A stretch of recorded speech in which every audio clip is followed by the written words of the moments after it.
റഹ്മാനായ റബ്ബിന്റെ മഗ്ഫിറത്തിന് വേണ്ടി മത്സരിച്ചു മുന്നേറുക. അതുകൊണ്ടല്ലേ ആയിഷ റളിയല്ലാഹു തആല അൻഹ ചോദിച്ചത്, അല്ലാഹുവിന്റെ റസൂലേ, ലൈലത്തുൽ ഖദ്റുമായി ഞാൻ ഒത്തുവന്നാൽ ഞാൻ എൻ്റെ റബ്ബിനോട് എന്താണ് ചോദിക്കേണ്ടത്? മുത്ത് മുഹമ്മദ് മുസ്തഫ സല്ലല്ലാഹു അലൈഹി വസല്ലം പഠിപ്പിച്ചു കൊടുത്തത് എന്താണ്?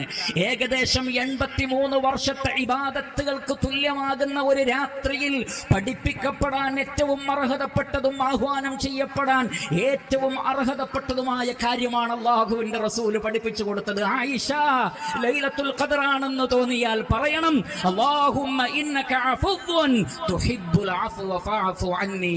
അല്ലാഹുവേ, നീ മാപ്പ് നൽകുന്നവനാണ് റബ്ബേ, മാപ്പിനെ ഇഷ്ടപ്പെടുന്നവനാണ് റബ്ബേ, അതുകൊണ്ട് എനിക്ക് പൊറുത്തുതാ റബ്ബേ എന്ന് റബ്ബിനോട് പറയണം. പ്രിയപ്പെട്ട സഹോദരങ്ങളെ, റഹ്മാനായ റബ്ബിനോട് മഗ്ഫിറത്തിനെ തേടുക, പാപമോചനം തേടുക, സ്വർഗം ആവശ്യപ്പെടുക, നരകത്തിൽ നിന്നുള്ള മോചനം തേടുക, ലൈലത്തുൽ ഖദ്ർ ലഭിക്കാൻ വേണ്ടി അധ്വാനിക്കുകയും പ്രാർത്ഥിക്കുകയും ചെയ്യുക.